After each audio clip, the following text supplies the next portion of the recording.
जय माता दी दोस्तों नवरात्र 2021 जो 7 अक्टूबर से शुरू होकर 15 अक्टूबर तक चलेंगी। दोस्तों नवरात्र के दिनों में कुछ कार्य होते हैं जो हमें नहीं करने चाहिए, क्योंकि माता रानी नाराज़ हो जाती है और हमारे घर में नकारात्मकता आती है और ग्रह क्लेश ये सब होते रहते हैं। तो हमें कोशिश करनी चाहिए कि कुछ ऐसे कार्य करने चाहिए जिससे माँ दुर्गा नाराज न हो और माँ खुश हो जाए और हमारी झोली खुशियों से भर दे और हमें आशीर्वाद दे। तो दोस्तों कुछ कार्य हैं जो हमें नहीं करने चाहिए, भूल कर भी ये गलतियां हमें नहीं करनी चाहिए जिससे माँ दुर्गा नाराज हो। तो दोस्तों जान लेते हैं ये कार्य कौन कौन से हैं। माँ दुर्गा के 9 दिवसीय नवरात्र व्रत संयम और अनुशासन से रखे जाते हैं। देवी माँ को प्रसन्न करने के लिए हमें कुछ कार्य होते हैं जो हमें नहीं करने चाहिए। तो ये कौन से कार्य हैं जिससे हमें बचकर रहना चाहिए, जो हमें नहीं करने चाहिए। दोस्तों जो पहला कार्य है, व्रत रखने वाले को दाढ़ी मूछ और बाल नहीं कटवाने चाहिए। अगर जेंट्स है तो दाढ़ी मूछ बाल नहीं कटवाने चाहिए। अगर लेडीज़ है तो उसे भी पार्लर आदि में नहीं जाना चाहिए, बाल नहीं कटवाने चाहिए। तो इससे माँ बहुत ही नाराज़ होती है। दोस्तों 9 दिनों तक हमें नाखून नहीं काटने चाहिए। नाखून काटने से भी नेगेटिविटी आती है और माँ नाराज़ होती है। दोस्तों नंबर 3 है, घर में अखंड ज्योत जलानी चाहिए। अगर आप अखंड ज्योत जला रहे हैं तो इन दिनों घर बंद करके न जाएं, क्योंकि अखंड ज्योत में साक्षात माँ विराजमान होती है।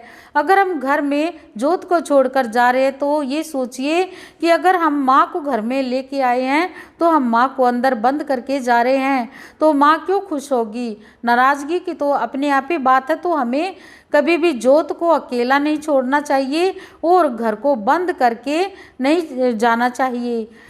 नंबर 4 है, खाने में हमें प्याज लहसुन और नॉनवेज नहीं खाना चाहिए।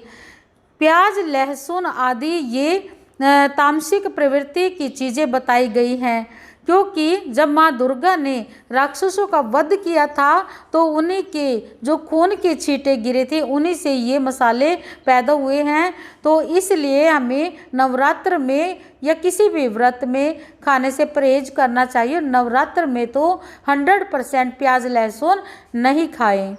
नंबर 5 है, 9 दिन का व्रत रखने वाले को गंदे और बिना धुले कपड़े नहीं पहनने चाहिए। पूजा में तो स्वच्छ कपड़े पहनने ही हैं, बाद में भी हमें साफ सुथरे कपड़े ही धारण करने चाहिए। और जब हम जोत में घी डालें तो तब भी हमें सिर पर कपड़ा रखना चाहिए, साफ सुथरे धुले कपड़े हाथ धोकर तभी घी डालना चाहिए। नंबर 6 है, व्रत रखने वाले लोगों को बेल्ट चप्पल जूते बैग जैसी चीज़ें इस्तेमाल नहीं करनी चाहिए, क्योंकि ये चीज़ें चमड़े की बनी होती हैं। चप्पल जूते अगर चमड़े के नहीं हैं तो भी क्योंकि नेगेटिविटी लाते हैं, तो ये घर में भी एक तरफ होने चाहिए। पूजा के जगह पर तो ये बिल्कुल भी नहीं होने चाहिए। तो हमें जूते चप्पल एक साइड में बाहर निकालने चाहिए और अगर चमड़े के हैं तो नहीं पहनने चाहिए। व्रत रखने वालों को 9 दिन तक नींबू नहीं काटना चाहिए। जी हाँ, यह भी एक टोटका माना गया है कि व्रत रखने वाले को नींबू नहीं काटना चाहिए। नींबू माता को चढ़ाया जाता है, इसलिए नींबू को भी काटना वर्जित माना गया है। नंबर 8 है, व्रत में 9 दिनों तक खाने में अनाज और नमक का सेवन नहीं करना चाहिए। हमें खाने में फलाहार या जैसे कि चावल, जैसे सामक के चावल हो गए और कुट्टू का आटा, सिंघाड़े का आटा, हमें ये इस्तेमाल करना चाहिए। दूध पीना चाहिए और फलाहार करना चाहिए। हमें जैसे गेहूँ चावल आदि का इस्तेमाल नहीं करना चाहिए। व्रत में ये अनाज वर्जित माने गए हैं। दोस्तों नंबर 9 है, फलाहार एक ही जगह पर बैठकर ग्रहण करना चाहिए। ये नहीं कि कभी कहीं बैठकर खा रहे हैं कभी कहीं पर, और एक ही बार हमें फलाहार करना चाहिए। हमें बार बार सारा दिन मुंह चलाकर नहीं रखना चाहिए। सुबह एक बार फलाहार कर ले, दिन में चाय दूध ले ले और उसके बाद शाम को कुछ आप ले सकते हैं और रात को आरती वगैरह करके आप फलाहार ले सकते हैं। दोस्तों नंबर 10 है, विष्णु पुराण के अनुसार नवरात्र व्रत के समय दिन में सोना नहीं चाहिए। नवरात्र व्रत में सोना निषेध बताया गया है। ये नेगेटिविटी को बढ़ाता है, घर में नकारात्मकता लाता है। और विष्णु पुराण में बताया गया है कि नवरात्र व्रत के समय सोना सेहत के लिए भी अच्छा नहीं है और माँ इससे बहुत ही नाराज होती है, इसलिए हमें सोना नहीं चाहिए। जाग कर हमें कीर्तन करना चाहिए, भजन करना चाहिए या माँ के नाम का जाप करना चाहिए। दोस्तों नंबर 11 है, कई लोग भूख मिटाने के लिए तंबाकू चबाते हैं। यह गलती व्रत में बिल्कुल भी नहीं करनी चाहिए। हमें ऐसे चीज़ों से बचना चाहिए जिससे व्रत खंडित हो और माँ नाराज हो, हमें माता के क्रोध का सामना करना पड़े।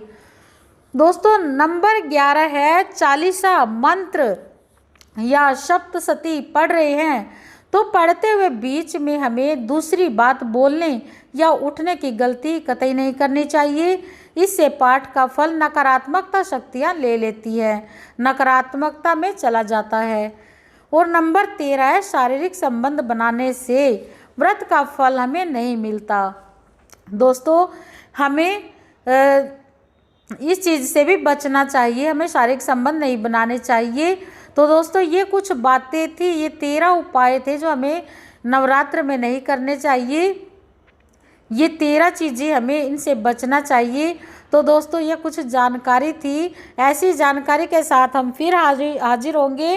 तो मिलते हैं एक रोचक वीडियो के साथ, तब तक के लिए जय माता दी।